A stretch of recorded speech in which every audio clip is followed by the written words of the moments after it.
Hi, thank you for your question. I have a bug bite on my face. A mosquito just bit me, so just ignore that. But no, my son does not actually get bullied for having trans parents.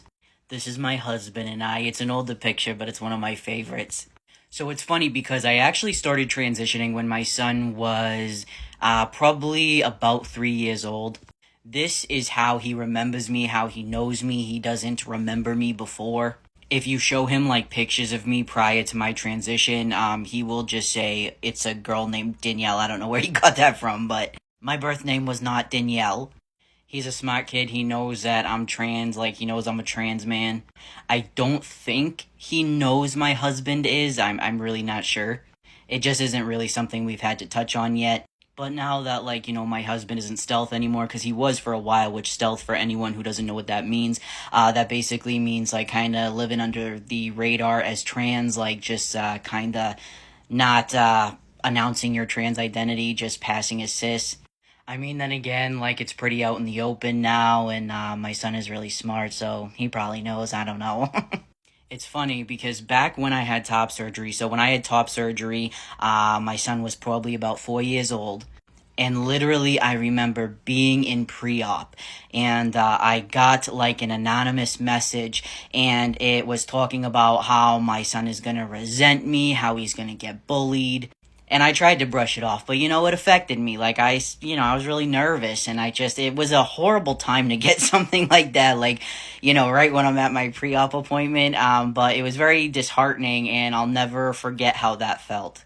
Part of why I started doing, videos, like, first it was Instagram, then I moved to TikTok, and part of why I documented my journey and I'm continuously really passionate about educating others is because I live in kind of, an area that's not always accepting, and, I really felt like if I could kind of, like, be a voice and show people, like, listen, like, trans people aren't, I feel like people sometimes view trans people as, like, someone people they can't relate to at all. They don't want to offend anybody. It's like it's a fragile, I don't know, they view us as like a fragile entity or something. I was like, if they can see that, like, they can relate to me, like I'm a farmer, like, I'm a parent, I'm just like living my best life, cooking meals, then maybe, sharing my journey, it won't be as scary. Maybe they'll kind of understand a little bit more. And I don't think it helped. I know it helped.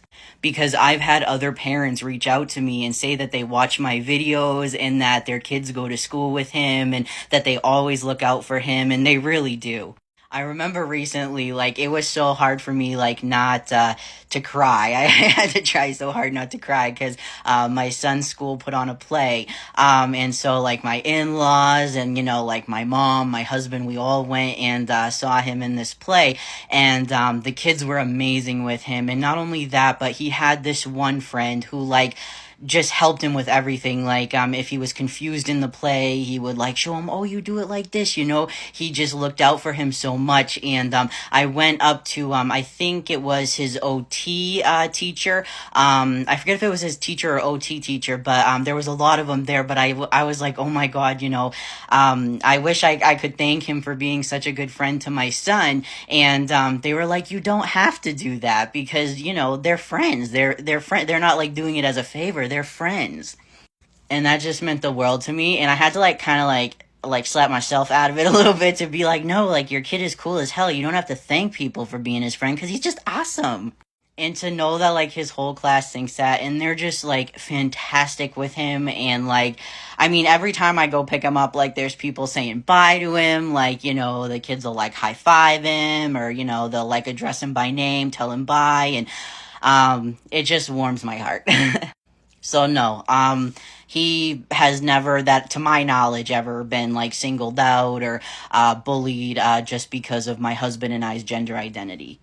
I wish that I could go back. Like, I don't have a lot of like I don't know, like regret. Not that it's a regret, but like I somehow wish like I could go back to when I was sitting in that waiting room and I was like so like overcome with like I don't know, emotion over hearing about how my son's gonna resent me and be so bullied and blah blah blah, and just know like how loved he is, and just how everybody looks out for him. And yeah, we're very blessed, very lucky. I think it's like equal parts being blessed with good people, and then also that I'm constantly sharing our story, and I do think that helps because I think other people, they're not as nervous. They understand, even not even related to me being trans, like even with my son stimming, stuff like that.